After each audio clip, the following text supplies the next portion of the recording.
नमस्कार, बहुत स्वागत है आपका। रिपोर्टर लाइव देख रहे हैं आप और मैं हूं आपके साथ शिवम सोनी। रिपोर्टर लाइव में हम आपको दिन भर की तमाम बड़ी खबरों से रूबरू कराएंगे। हमारे संवाददाता ग्राउंड जीरो से हर एक महत्वपूर्ण अपडेट आपसे साझा करेंगे। तो चलिए शुरुआत करते हैं रिपोर्टर लाइव का सिलसिला और शुरुआत संसद के बजट सत्र के साथ, क्योंकि संसद के बजट सत्र का आज तीसरा दिन था और जैसे ही इसकी शुरुआत हुई तीसरे दिन के सत्र की, विपक्षी सांसदों ने लोकसभा और राज्यसभा में जमकर हल्ला बोला। बता रहे हमारे सहयोगी राहुल। संसद के बजट सत्र में आज तीसरे दिन न सिर्फ हंगामा हुआ बल्कि बीच बीच में विपक्ष के विरोध के चलते दो बार सदन की कार्रवाई को स्थगित करना पड़ा। नौबत यहां तक आ गई कि सदन की कार्रवाई को शुक्रवार तक के लिए स्थगित कर दिया गया है।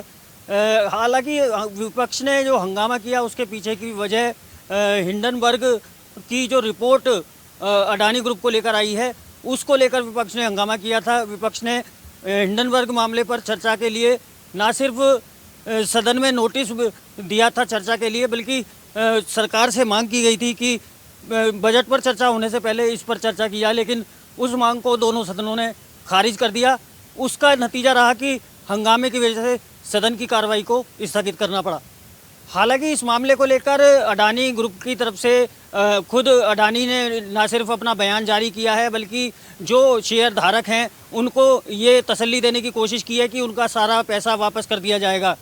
लेकिन इसके बावजूद लगातार अडानी ग्रुप का जो ग्राफ है वो गिरता जा रहा है और उसी का नतीजा है कि तीसरे नंबर पर रहने वाले अडानी अब विश्व के सबसे रईस लोगों में की सूची में 10वें नंबर से भी पीछे चले गए हैं। कैमरामैन शंकी के साथ राहुल शर्मा, इंडिया वॉइस।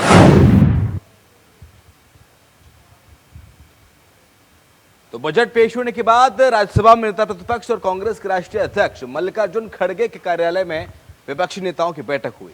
ज्यादा अपडेट्स दे रहे हमारे सहयोगी नितिन।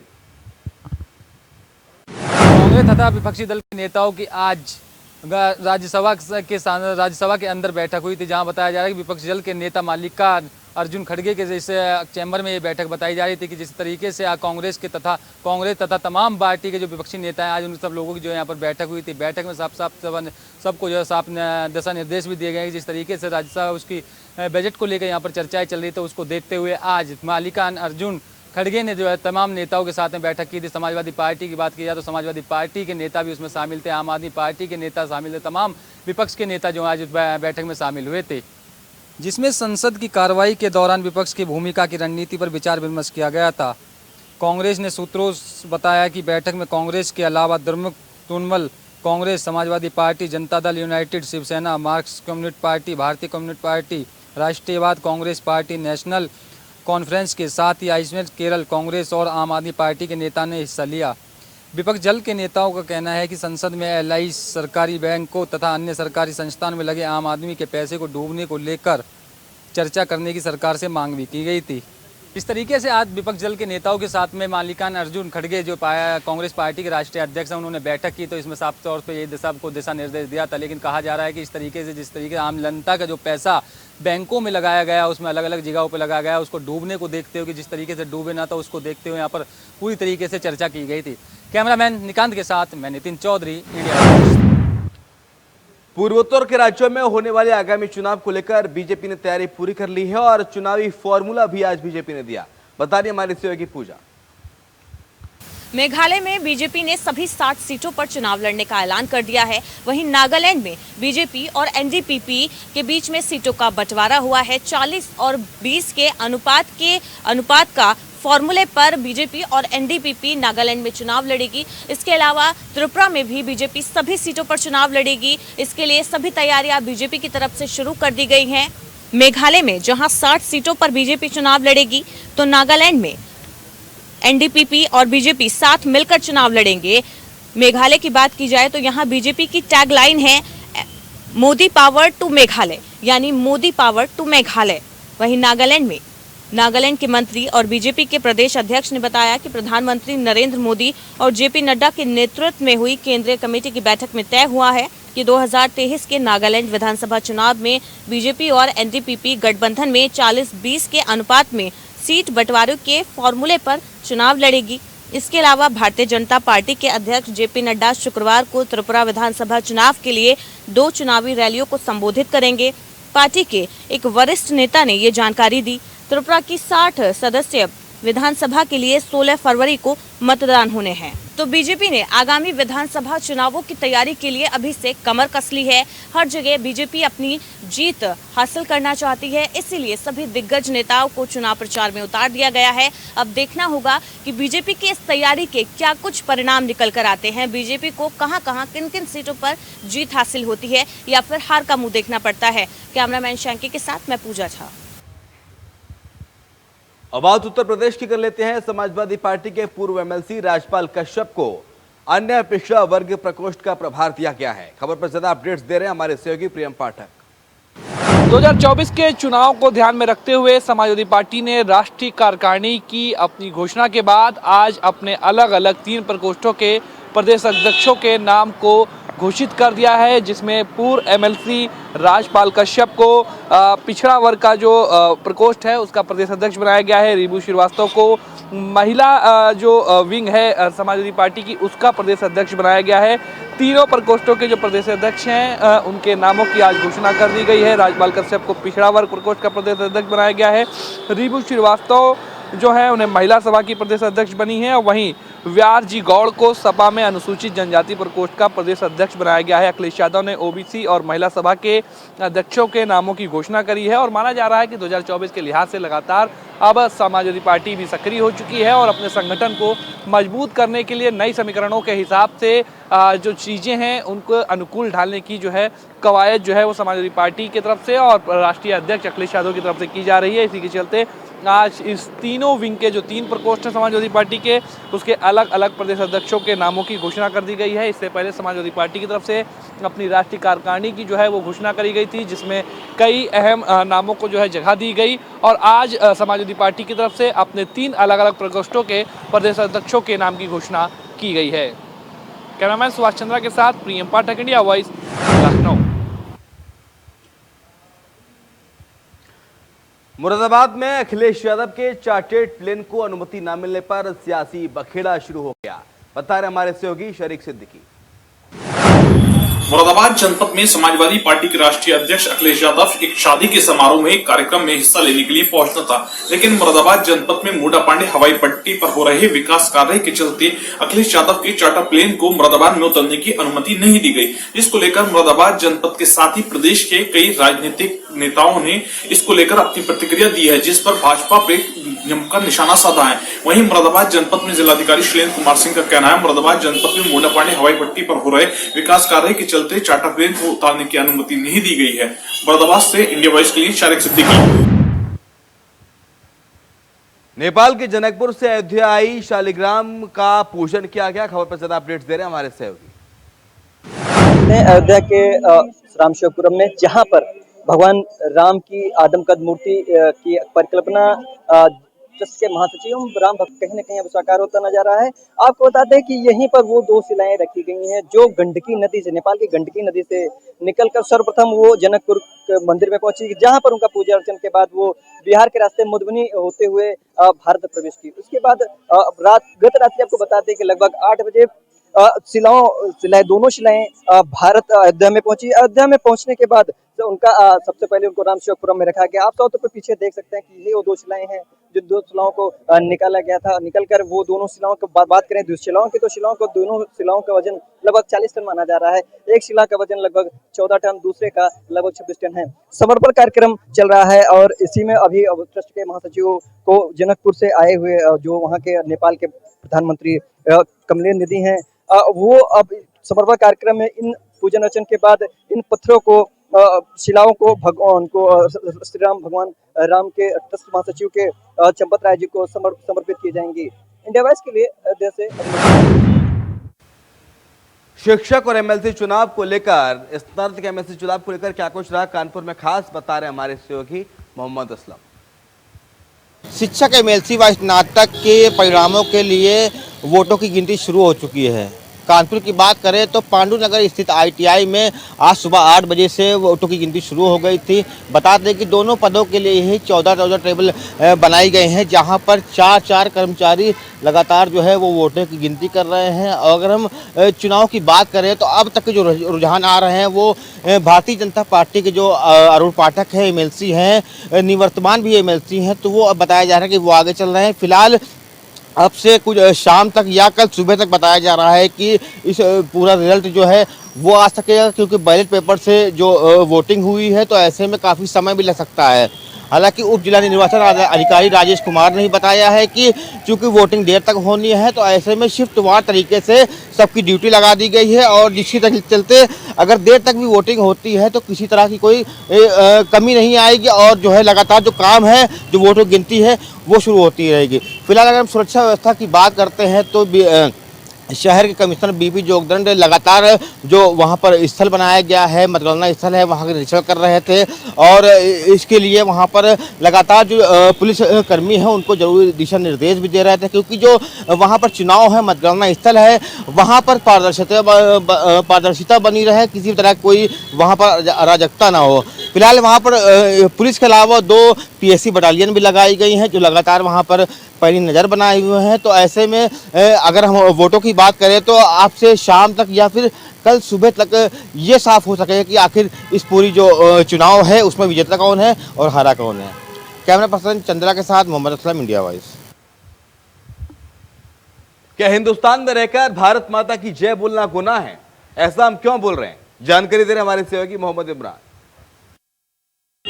उत्तर प्रदेश का एक ऐसा महाविद्यालय जहां पर छात्र को भारत माता की जय का नारा लगाना भारी पड़ गया, जहां पर छात्र के नारा लगाने के बाद टीचर ने छात्र को जमकर खरी खोटी सुनाई और जिसके बाद अखिल भारतीय विद्यार्थी परिषद के कार्यकर्ताओं ने इसका खुला विरोध करते हुए कॉलेज प्रशासन और उस टीचर के खिलाफ कार्रवाई की मांग की है।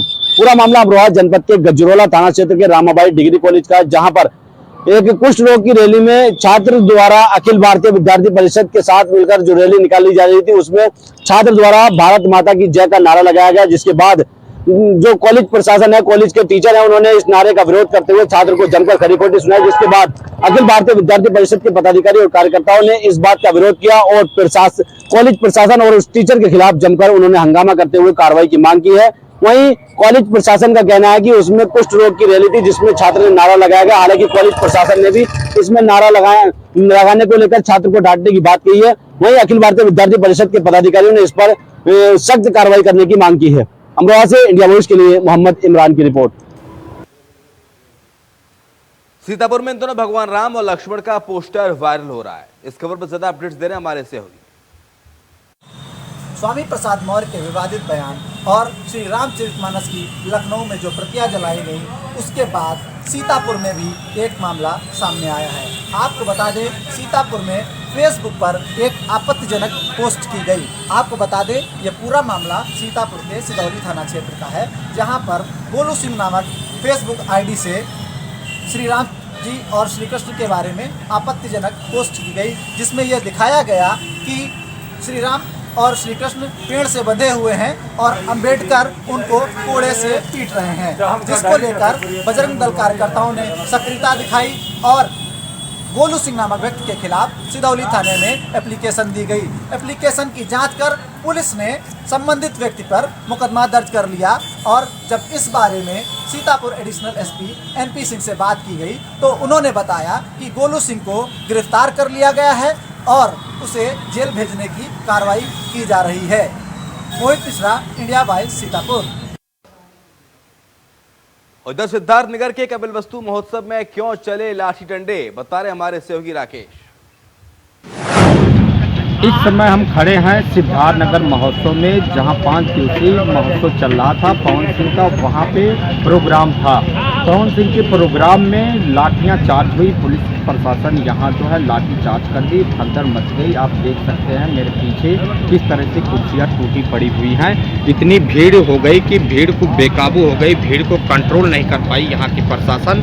और प्रशासन यहाँ की कंट्रोल ना करने की वजह से इनको पहले सोचना चाहिए था, जब इस तरह का आयोजन किया गया है तो प्रशासन और मुस्तैद होना चाहिए था, लेकिन इतनी कुर्सियां यहाँ तोड़ दी गई और उसके बाद पुलिस ने लाठीचार्ज कर दिया।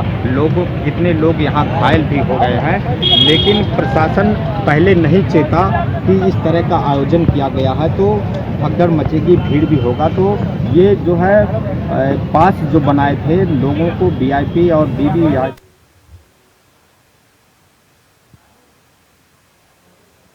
यूपी के मुजफ्फरनगर जनपद में उस वक्त सनसनी फैल गई जब शादी समारोह के दौरान बारातियों के नाचने पर विवाद गहरा गया। बता रहे हमारे सहयोगी। मुजफ्फरनगर में उस समय सनसनी फैल गई जब एक शादी समारोह के दौरान झड़प में हुए कहासुनी के बाद फायरिंग हो गई। फायरिंग में एक युवक गंभीर रूप से घायल हो गया जिसकी मृत्यु हो गई। वहीं घटना की जानकारी पर मौके पर पहुंची पुलिस प्रशासन के द्वारा 2 युवकों को इसमें हिरासत में ले लिया गया। आपको बता दें पूरा मामला मुजफ्फरनगर के खतौली थाना क्षेत्र का है, जहां अंतवाड़ा गांव में एक शादी समारोह के दौरान 2 पक्षों के बीच किसी बात को लेकर कहासुनी हो गई। कहासुनी इतनी बड़ी कि वहां फायरिंग हो गई। इस फायरिंग में एक युवक गंभीर रूप से घायल हो गया जिसे इलाज के लिए जो है अस्पताल में भर्ती कराया गया। वहीं अस्पताल में भी गंभीर हालत के चलते उसे हायर सेंटर के लिए रेफर कर दिया गया, लेकिन हायर सेंटर पहुंचने से पहले ही युवक की मौत हो गई। वहीं घटना की जानकारी के बाद मौके पर पहुंची पुलिस प्रशासन के द्वारा 2 युवकों को हिरासत में ले लिया गया और आगे की जो जाँच पड़ताल है वो शुरू कर दी गई है।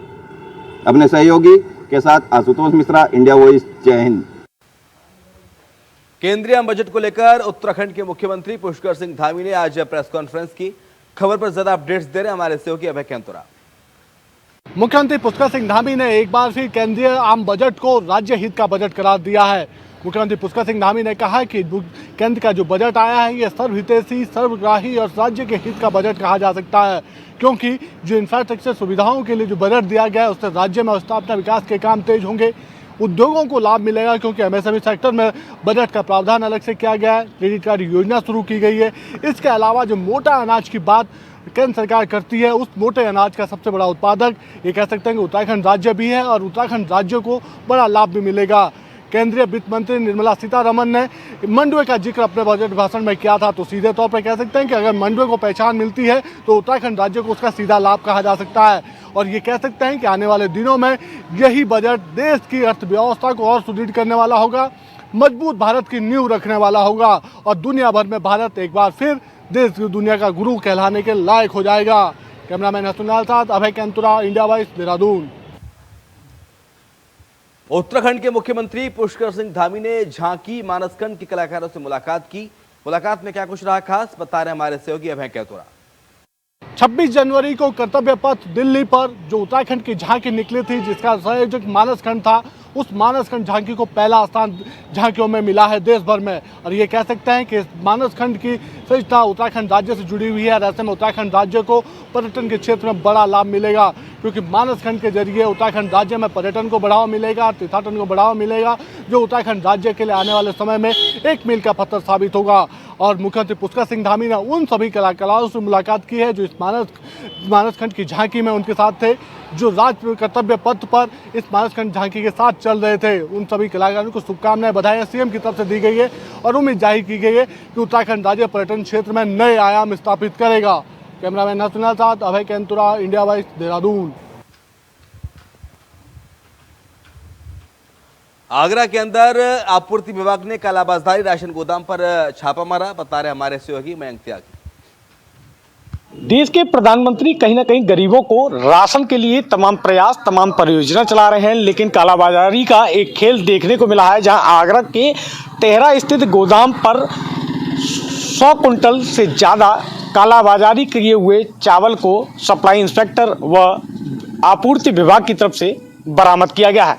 तमाम जांच पड़ताल का विषय है। कहीं ना कहीं ये दावे किए जा रहे हैं कि राशन कालाबाजारी का खेल कहीं ना कहीं राशन डीलर की दुकान से लेकर गोदामों तक सीधे तौर पर पहुंचा है, लेकिन सप्लाई इंस्पेक्टर के द्वारा आरोपियों के खिलाफ मुकदमा दर्ज कर दिया गया है। वहीं गोदाम संचालक की गिरफ्तारी के लिए पुलिस लगातार दबिश दे रही है और कहीं ना कहीं ये खुलासा आए दिन होने वाला है कि आखिरकार कालाबाजारी करने वाला ये गैंग आखिर कौन कौन है और इस पर किन किन लोगों का हाथ है। देखने की ये बड़ी बात होगी, आखिरकार ये बड़ी कार्रवाई कब तक धरातल पर एक बड़ा असर छोड़ के जाएगी। कैमरा पर्सन अंकुर के साथ मैं मयंक त्यागी, इंडिया वॉइस, आगरा। उत्तराखंड के लश्कर में जेल में बंद करीब 9 माफियाओं की 10 करोड़ की संपत्ति फ्रीज की जाएगी। खबर पर ज्यादा अपडेट्स दे रहे हमारे सहयोगी जसवीर। फर्जी भर्ती और नकली दवाई बनाने वाले 9 माफियाओं के खिलाफ पुलिस बड़ी कार्रवाई करने जा रही है। पिछले दिनों कांग्रेस नेत्री सहित उसके परिवार के 3 सदस्यों और कई अन्य लोगों को पुलिस ने फर्जी भर्ती के मामले में गिरफ्तार किया था। इसके साथ ही भगवानपुर और जनपद के कई अन्य क्षेत्रों से नकली दवाई बनाने वाले गिरोह का भंडाफोड़ करते हुए करीब 8 लोगों को गिरफ्तार किया गया था। ये सभी लोग जेल में बंद हैं। अब पुलिस इनके खिलाफ गैंगस्टरिक कार्रवाई करने के बाद इनकी संपत्ति के जब्ती करने की कार्रवाई कर रही है। इस बाबत एसएसपी अजय सिंह ने हरिद्वार जिलाधिकारी को एक बड़ी रिपोर्ट भेजी है। इस रिपोर्ट पर जल्द ही बड़ी कार्रवाई होने जा रही है। इस कार्रवाई से कहीं ना कहीं जो माफियाओं का सिंडिकेट है उसकी कमर टूटेगी और आने वाले भविष्य में युवाओं को ठगी से बचने का भी एक अच्छा अवसर मिलेगा। साथ ही ऐसे तमाम माफियाओं पर नकेल कसने का काम पुलिस कर रही है, जो कहीं ना कहीं मिसाल बनेगी। Jasveer Singh, India Voice, Laksar. धीरेन्द्र कृष्ण शास्त्री बागेश्वर धाम के पीठाधीश्वर प्रयागराज पहुंचे हुए हैं। खबर पर ज्यादा अपडेट्स दे रहे हैं हमारे सहयोगी शुएब रिजवी। पिछले कुछ दिनों से देश में चर्चा का विषय बने हुए बागेश्वर धाम के पीठाधीश्वर धीरेन्द्र शास्त्री आज संगम नगरी प्रयागराज पहुंचे। बाकायदा वो जो माघ मेला इलाका है संगम का, वहां पर पहुंचे और वहां पर मां गंगा से आशीर्वाद लिया। साथ ही साथ उन्होंने आस्था की डुबकी लगाने के साथ विधि विधान से मां गंगा की पूजा अर्चना की। उसके बाद वहीं माघ मेला क्षेत्र में स्थित सतवा महाराज के कैंप में पहुंचे, जहां पे बड़ी संख्या में उनके जो अनुयायी हैं वो वहां पे मौजूद रहे। साथ ही साथ बड़ी संख्या में साधु संत मौजूद रहे। उनके साथ तमाम विषयों पर उन्होंने चर्चा की। जो ख़ास बिंदु रहा वो पिछले कुछ दिनों से जो उनका बयान है हिंदू राष्ट्र बनाने का, उसको लेकर के साधु संतों के साथ उन्होंने बाकायदा बातचीत की है। साधु संतों के साथ ही साथ उन्होंने अपने अनुयायी से एक होने की बात कही, यानी हिंदुत्व को एकता की सुई में पिरोने की बात कही है, एक तरह की माला में पिरोने की बात कही है। इस तरह से उन्होंने न सिर्फ संगम के इलाके में अलग अलग जगह जा कर के साधु संतों से आशीर्वाद लिया, बल्कि एक तरह से कह सकते हैं कि जो उनका बयान है उसके समर्थन को भी जुटाने की वो कोशिश कर रहे हैं। उसके बाद प्रयागराज में ही कुछ दूर पर मेजा स्थित इलाके में सीता माँ का एक कार्यक्रम है जिसमें वो शामिल होने के लिए आए थे। वहाँ पर शामिल हुए, वहाँ पर बहुत बड़ी संख्या में जो उनके भक्त हैं वो आए थे, उनको उन्होंने संबोधित किया। तो कह सकते हैं कि अब ये जो गूंज उठी थी धीरेन्द्र शास्त्री की तरफ से वो संगम तक पहुँच चुकी, और चूँकि सनातन धर्म का एक बड़ा केंद्र है ये संगम का इलाका, जहाँ पे धार्मिक मेला भी आयोजित हो रहा है, वहाँ पर जाकर के साधु संतों के साथ मिल करके न सिर्फ उनसे उन्होंने आशीर्वाद प्राप्त किया, बल्कि हिंदुत्व की अलग जलाने की बात कही है और हिंदुत्व और हिंदू को एक होने की बात कही है। इससे ये उम्मीद की जा रही है कि आने वाले दिनों में इस तरह के जो विषय है इसको और तेज़ी आएगी, और धीरेन्द्र शास्त्री जिस तरह से तेज़ी के साथ इस विषय को आगे बढ़ा रहे हैं, आने वाले दिनों में राजनीतिक रूप से भी इसमें हलचल मचने की पूरी उम्मीद है। Shoaib Rizvi, India voice, Prayagraj. Reporter live में इतना ही। खबरें लगातार जारी हैं, आप देखते रहिए इंडिया वॉइस।